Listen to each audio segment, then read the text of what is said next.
Magandang araw po sa inyong lahat. Latest weather update po tayo ngayong January 11, 2024, araw po ng Huwebes. Pero bago tayo magpatuloy mga kaibigan, pa-like and subscribe naman po. And pahit po ng notification bell para ma-update ko po kayo mamaya at sa hapon sa ating pinaka-latest weather update. So as of now, ngayong umaga po ang hypnosis po natin. Galing na rin po sa Pag-asa, northeast monsoon pa rin po ang siyang nakakaapekto sa ilang bahagi po ng northern at central Luzon. Easterlies naman po sa ilang bahagi ng ating bansa. So ngayong umaga po mainit po pa rin ang mararanasan na panahon simula po sa may Metro Manila, Luzon, Visayas at Mindanao hanggang tanghali po yan. Pero bagatin po ng hapon, posible pong maging maulap ang panahon na may pag-uulan. So tuloy-tuloy tayo makikita nyo po or nakikita nyo po sa ating pinaka-live radar. Ito pong dalawang active LPA patuloy pa rin po nating minomonitor. And as of now, continuous pa rin at stable sila from 30 to 35 kilometers per hour ang lakas po ng kanilang hangin. Wala pa naman po itong direktang epekto sa ating bansang Pilipinas pero gumagalaw po ito ng paunti-unti. But as of now, hindi natin ito dapat mangambahan dahil malayong-malayo ito sa ating bansa. So tuloy-tuloy po tayo ngayon sa ating latest weather update sa area po ng Cagayan Valley at Aurora. Weather condition po ngayong tanghali at sa hapon po meron po tayong mararanasan dyan ng mga light rains or mahinang pag-uulan po, dala po yan ng northeast monsoon.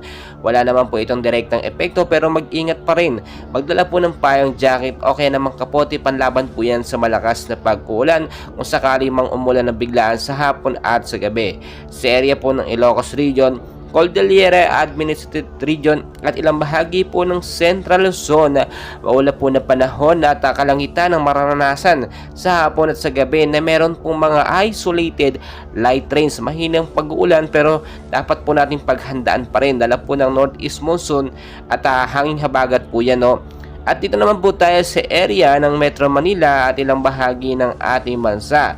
Tulad po ng ating mga nabanggit sa ibang lalawigan, maulap din ang panahon na may mahinang pag-uulan or mga isolated rainfall shower po ang mararanasan po dyan sa may bandang Metro Manila, Luzon. Pagdating po ng hapon, so dala po yun ng easterlies, localized thunderstorm pa rin po. Posible pong magkaroon ng pagbabaha dahil mababa po yung area dyan sa may bandang Metro Manila. So pinaghahanda po tayo dyan Maglinis po tayo yung mga basura na nakabara sa mga kanal, sa mga estero na hindi po madaluin ng tubig. Tanggalin na po linisin na hanggat maaga pa. Once po kasi na nagkaroon ng biglaang pag-uulan ay sigurado magkakaroon ng pagbabaha.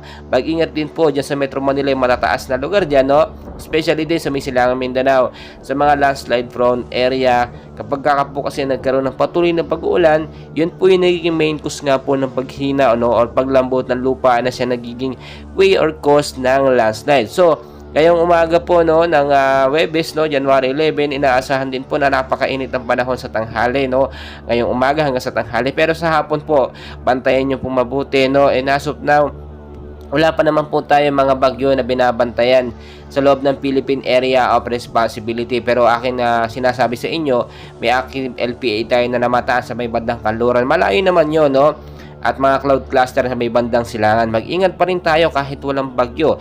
Dahil ang bagyo o ang weather condition ay pabago-bago po talaga yan. Mahirap po i-predict at tila minsan biglaan na lang po lumulutang lumilitaw po sa ating radar yung mga bagyo na yan. Inaasahan din bago matapos ang kalagitnaan ng January, 1 hanggang 2 bagyo ang posibleng pumasok sa ating Philippine Area of Responsibility.